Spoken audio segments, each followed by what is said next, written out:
El color que surgió del espacio, de Howard Philip Lovecraft.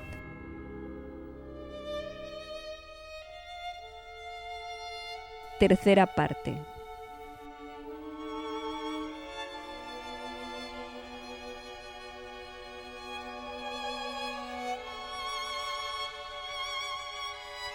Habían oído los comentarios y las habladurías de la gente, desde luego, pero no podían creer que hubiese ocurrido algo contrario a las leyes naturales. Era evidente que el meteoro había emponzoñado el suelo, pero la enfermedad de personas y animales que no habían comido nada crecido en aquel suelo era harina de otro costal. ¿Se trataba del agua del pozo? Posiblemente. No sería mala idea analizarla. Pero, ¿por qué singular locura se habían arrojado los dos muchachos al pozo? Habían actuado de un modo muy similar, y sus restos demostraban que los dos habían padecido a causa de la muerte quebradiza y gris. ¿Por qué todas las cosas se volvían grises y quebradizas? El coronel, sentado junto a una ventana que daba al patio, fue el primero en darse cuenta de la fosforescencia que había alrededor del pozo.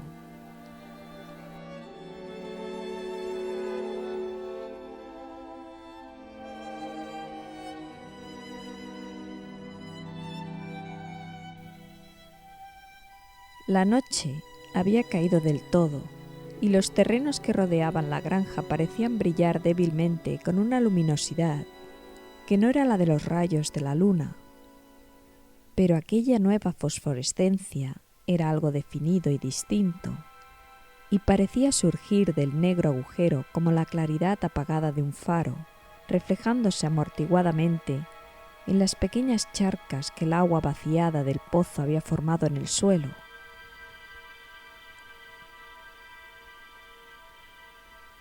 La fosforescencia tenía un color muy raro, y mientras todos los hombres se acercaban a la ventana para contemplar el fenómeno, Amy lanzó una violenta exclamación. ¡Ah! El color de aquella fantasmal fosforescencia le resultaba familiar. Lo había visto antes y se sintió lleno de temor ante lo que podía significar. Lo había visto en aquel horrendo glóbulo quebradizo hacía 2 veranos. Lo había visto en la vegetación durante la primavera y había creído verlo por un instante en aquella misma mañana contra la pequeña ventana enrejada de la horrible habitación del ático, donde habían ocurrido cosas que no tenían explicación. Había brillado allí por espacio de un segundo y una espantosa corriente de vapor le había rozado, y luego el pobre Nahum había sido arrastrado por algo de aquel color. Nahum había dicho que era como el glóbulo y las plantas. Después se había producido la fuga en el patio y el chapoteo en el pozo, y ahora aquel pozo estaba proyectando a la noche un pálido e insidioso reflejo del mismo diabólico color. Una prueba fehaciente de la viveza mental de Amy es que en aquel momento de suprema tensión se sintió intrigado por algo que era fundamentalmente científico. Se preguntó cómo era posible recibir la misma impresión de una corriente de vapor deslizándose en pleno día por una ventana abierta al cielo matinal y de una fosforescencia nocturna proyectándose contra el negro y desolado paisaje. No era lógico. Resultaba antinatural. Y entonces recordó las últimas palabras pronunciadas por su desdichado amigo. Procede de algún lugar donde las cosas no son como aquí. Uno de los profesores lo dijo.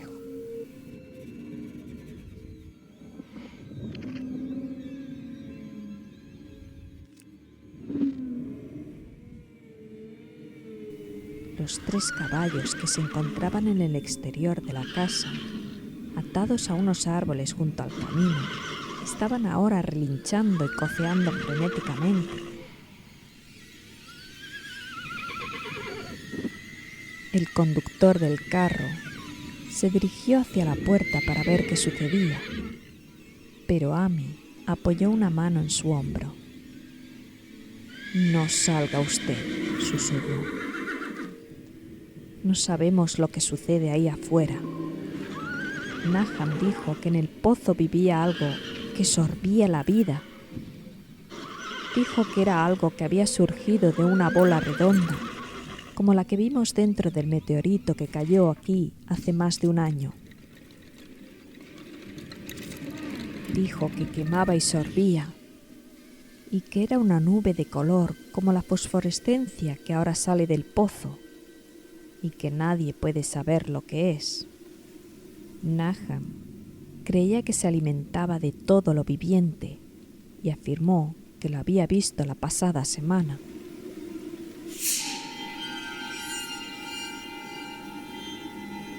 Tiene que ser algo caído del cielo, igual que el meteorito, tal como dijeron los profesores de la universidad.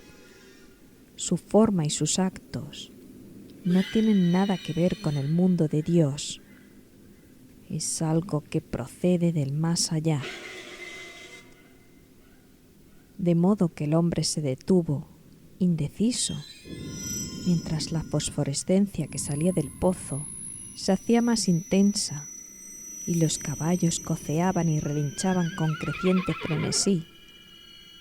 Fue realmente un espantoso momento, con los restos monstruosos de 4 personas, 2 en la misma casa y 2 en el pozo. Y aquella desconocida iridiscencia que surgía de las fangosas profundidades.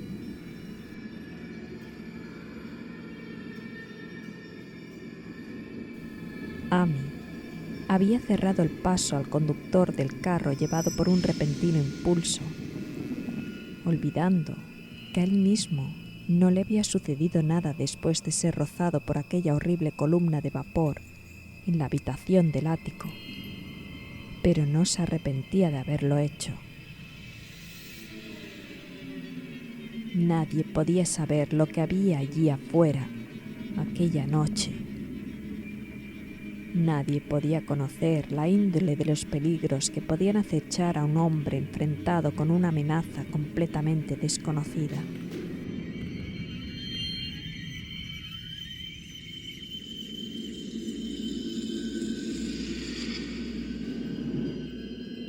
De repente, uno de los policías que estaba en la ventana profirió una exclamación. ¡Ah!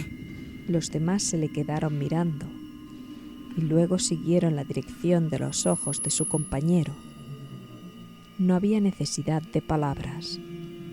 Lo que había de discutible en las habladurías de los campesinos ya no podría ser discutido en adelante, porque allí había 6 testigos de excepción, media docena de hombres que, por la índole de sus profesiones, no creían más que lo que veían con sus propios ojos. Ante todo, es necesario dejar sentado que a aquella hora de la noche no soplaba ningún viento.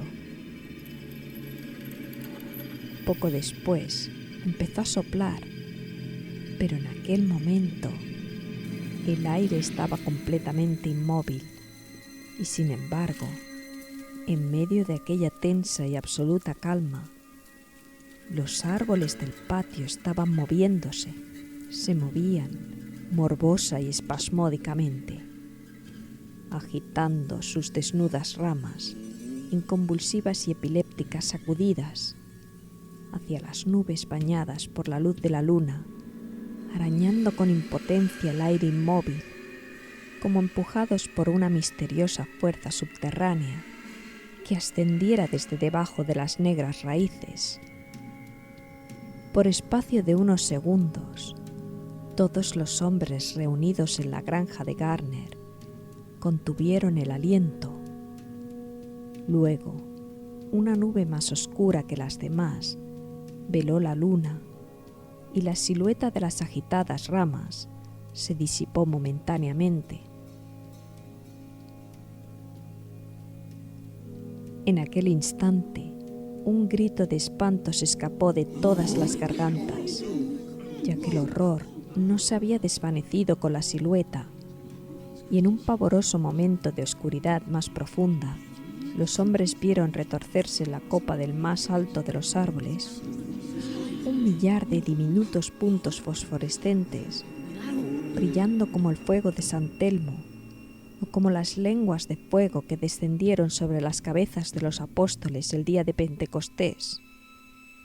Era una monstruosa constelación de luces sobrenaturales, como un enjambre de luciérnagas necrófagas, bailando una infernal zarabanda sobre una ciénaga maldita.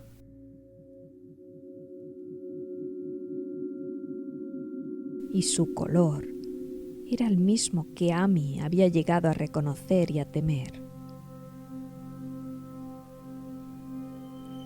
Entretanto, la fosforescencia del pozo se hacía cada vez más brillante, infundiendo en los hombres reunidos en la granja una sensación de anormalidad que anulaba cualquier imagen que sus mentes conscientes pudieran formar. Ya no brillaba, estaba vertiéndose hacia afuera, y mientras la informe corriente de indescriptible color abandonaba el pozo, parecía flotar directamente hacia el cielo. El veterinario se estremeció y se acercó a la puerta para echar la doble barra. Amy estaba también muy impresionado y tuvo que limitarse a señalar con la mano por falta de voz cuando quiso llamar la atención de los demás sobre la creciente luminosidad de los árboles. Los relinchos de los caballos se habían convertido en algo espantoso, pero ni uno solo de aquellos hombres se hubiese aventurado a salir por nada del mundo. El brillo de los árboles fue en aumento, mientras sus inquietas ramas parecían extenderse más y más hacia la verticalidad. De pronto, se produjo una intensa conmoción en el camino, y cuando Amy alzó la lámpara para que proyectara un poco más de claridad al exterior, comprobaron que los frenéticos caballos habían roto sus ataduras y huían enloquecidos con el carro.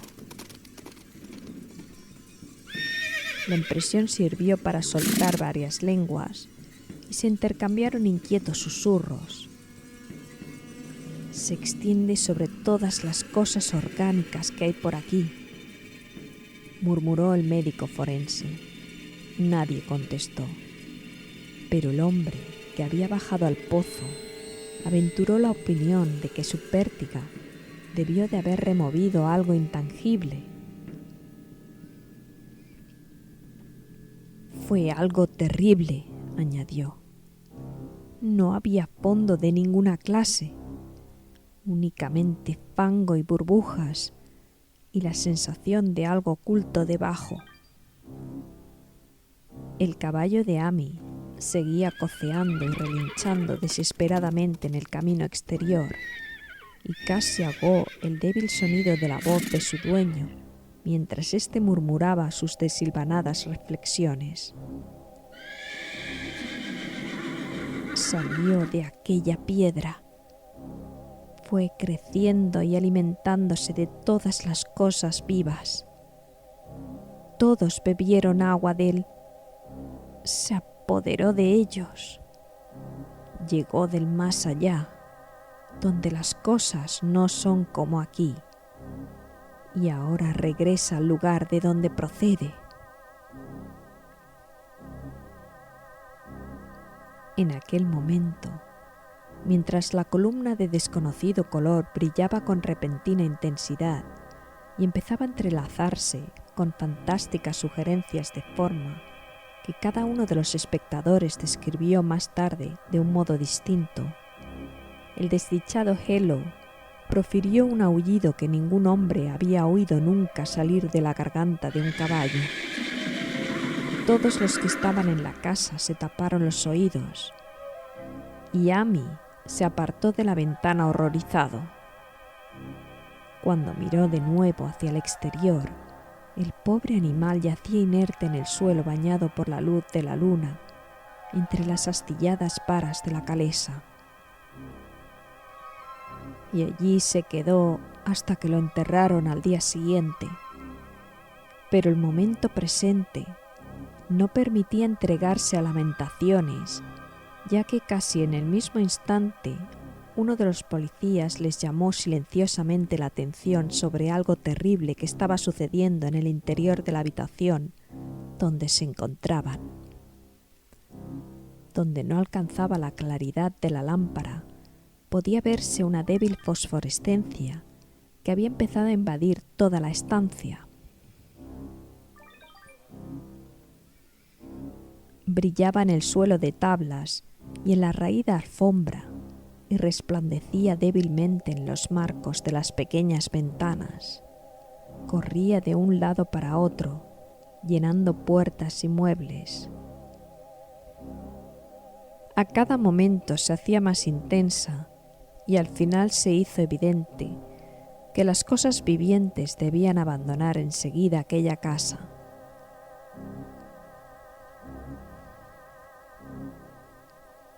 Amy les mostró la puerta trasera y el camino que conducía a las tierras altas. Avanzaron con paso inseguro, como sonámbulos, y no se atrevieron a mirar atrás hasta que llegaron al camino del norte. Ninguno de ellos hubiera osado pasar por el camino que discurría junto al pozo. Cuando miraron atrás, hacia el valle y la distante granja de Garner, contemplaron un horrible espectáculo. Toda la granja brillaba con el espantoso y desconocido color. Árboles, edificaciones e incluso la hierba que no había sido transformada aún en quebradiza y gris. Las ramas estaban todas extendidas hacia el cielo, coronadas con lenguas de fuego y radiantes goterones del mismo monstruoso fuego, ardían encima de la casa, del granero y de los cobertizos.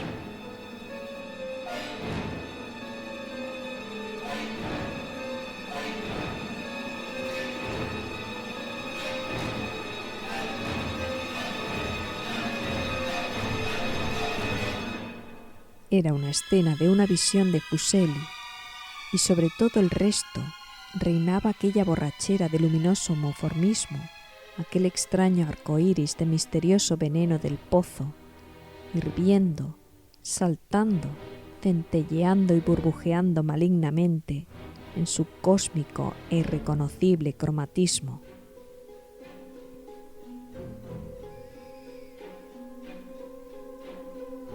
Luego, súbitamente, la horrible cosa salió disparada verticalmente hacia el cielo, como un cohete o un meteoro, sin dejar ningún rastro detrás de ella, y desapareciendo a través de un redondo y curiosamente simétrico agujero abierto en las nubes, antes de que ninguno de los hombres pudiera expresar su asombro.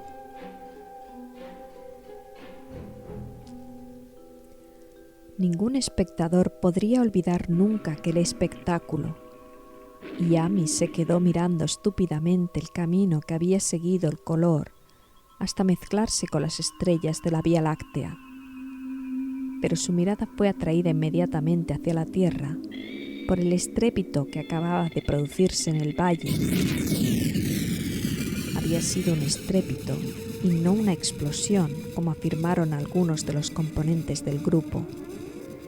Pero el resultado fue el mismo, ya que en un caleidoscópico instante, la granja y sus alrededores parecieron estallar, enviando hacia el cénit una nube de coloreados y fantásticos fragmentos. Los fragmentos se desvanecieron en el aire, dejando una nube de vapor que al cabo de un segundo se había desvanecido también. Los asombrados espectadores decidieron que no valía la pena esperar a que volviera a salir la luna para comprobar los efectos de aquel cataclismo en la granja de Naham. demasiado asustados incluso para aventurar alguna teoría. Los 7 hombres regresaron a Arkham por el camino del norte. Amy estaba peor que sus compañeros y les suplicó que le acompañaran hasta su casa en vez de dirigirse directamente al pueblo. Por nada del mundo hubiera cruzado el bosque solo a aquella hora de la noche. Estaba más asustado que los demás porque había sufrido una impresión que los otros se habían ahorrado y se sentía oprimido por un temor que por un espacio de muchos años no se atrevió a mencionar. Mientras el resto de los espectadores en aquella tempestuosa colina había vuelto estólidamente sus rostros al camino, Amy había mirado hacia atrás por un instante para contemplar el sombrío valle de desolación al que tantas veces había acudido.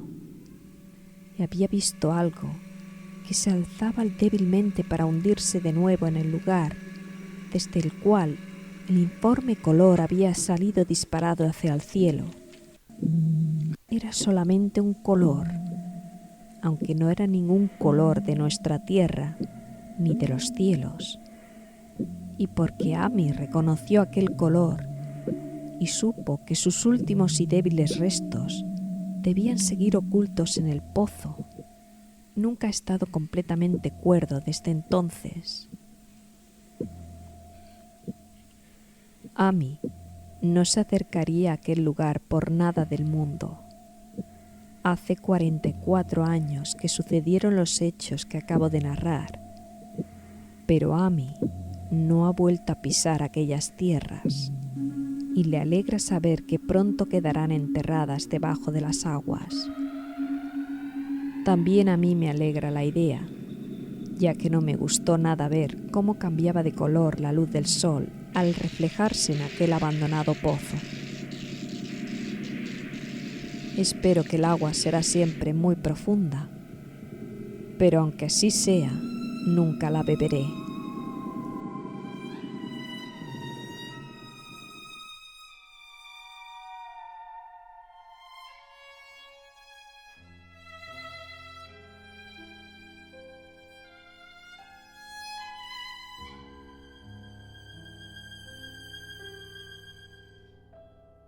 No creo que regrese a la región de Arkham.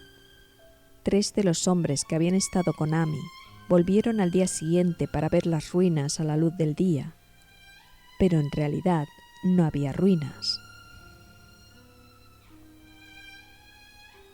Únicamente los ladrillos de la chimenea, las piezas de la bodega, algunos restos minerales y metálicos y el brocal de aquel nefando pozo. A excepción del caballo de Amy, que enterraron aquella misma mañana, y de la calesa que no tardaron en devolver a su dueño, todas las cosas que habían tenido vida habían desaparecido. Solo quedaban 5 acres de desierto polvoriento y grisáceo, y desde entonces no ha crecido en aquellos terrenos ni una brizna de hierba. En la actualidad, aparece como una gran mancha comida por el ácido en medio de los bosques y campos, y los pocos que se han atrevido a acercarse por allí, a pesar de las leyendas campesinas, le han dado el nombre de Erial Maldito. Las leyendas campesinas son muy extrañas, y podrían ser incluso más extrañas si los hombres de la ciudad y los químicos universitarios tuvieran el interés suficiente para analizar el agua de aquel pozo olvidado o el polvo gris que ningún viento parece dispersar. Los botánicos podrían estudiar también la sorprendente flora que crece en los límites de aquellos terrenos, ya que de este modo podrían confirmar o refutar lo que dice la gente, que la zona emponzoñada está extendiéndose poco a poco, quizás 1 pulgada al año. La gente dice que el color de la hierba que crece en aquellos alrededores no es el que le corresponde y que los animales salvajes dejan extrañas huellas en la nieve cuando llega el invierno. La nieve no parece cuajar tanto en el Erial Maldito como en los otros lugares. Los caballos, los pocos que quedan en esta época motorizada, se ponen nerviosos en el silencioso valle y los cazadores no pueden acercarse con sus perros a las inmediaciones del Erial Maldito.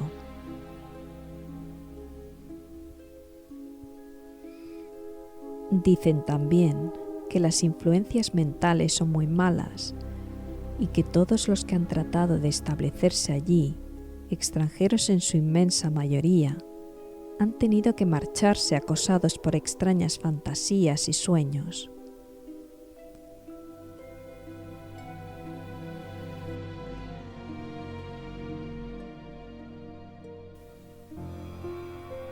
Ningún viajero ha dejado de experimentar una sensación de extrañeza en aquellas profundas hondonadas, y los artistas tiemblan mientras pintan unos bosques cuyo misterio es tanto de la mente como de la vista. Y yo mismo estoy sorprendido de la sensación que me produjo mi único paseo solitario por aquellos lugares antes de que Amy me contara su historia.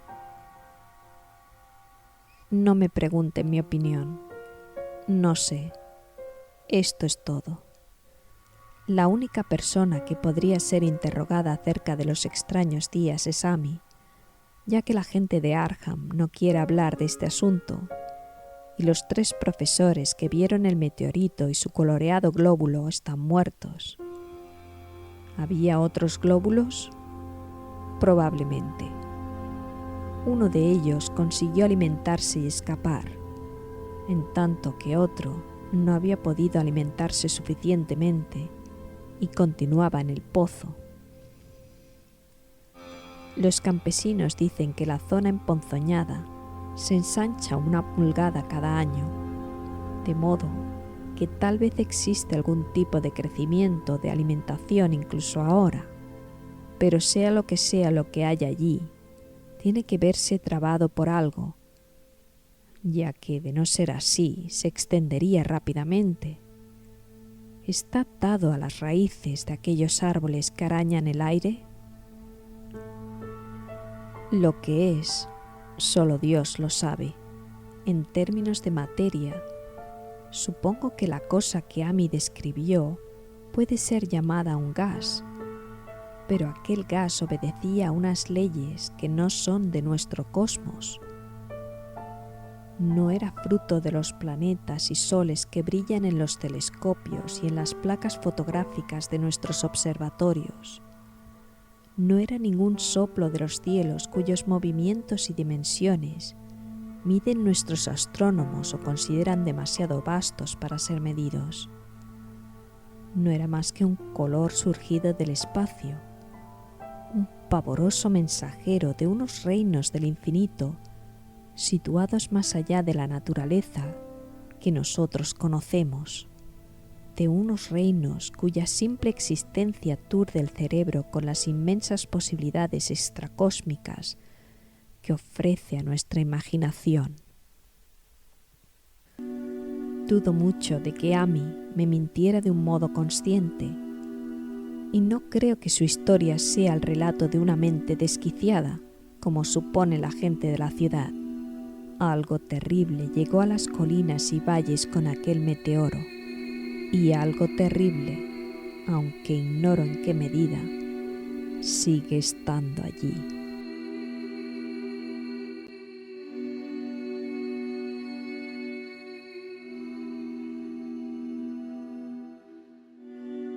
Me alegra pensar que todos aquellos terrenos quedarán inundados por las aguas. Entretanto, espero que no le suceda nada a Amy. Vio tanto de la cosa y su influencia era tan insidiosa. ¿Por qué no ha sido capaz de marcharse a vivir a otra parte? Amy es un anciano muy simpático y muy buena persona. Y cuando la brigada de trabajadores empiece su tarea, tengo que escribir al ingeniero jefe para que no le pierda de vista. Me disgustaría recordarle como una gris, retorcida y quebradiza monstruosidad de las que turban cada día más mi sueño.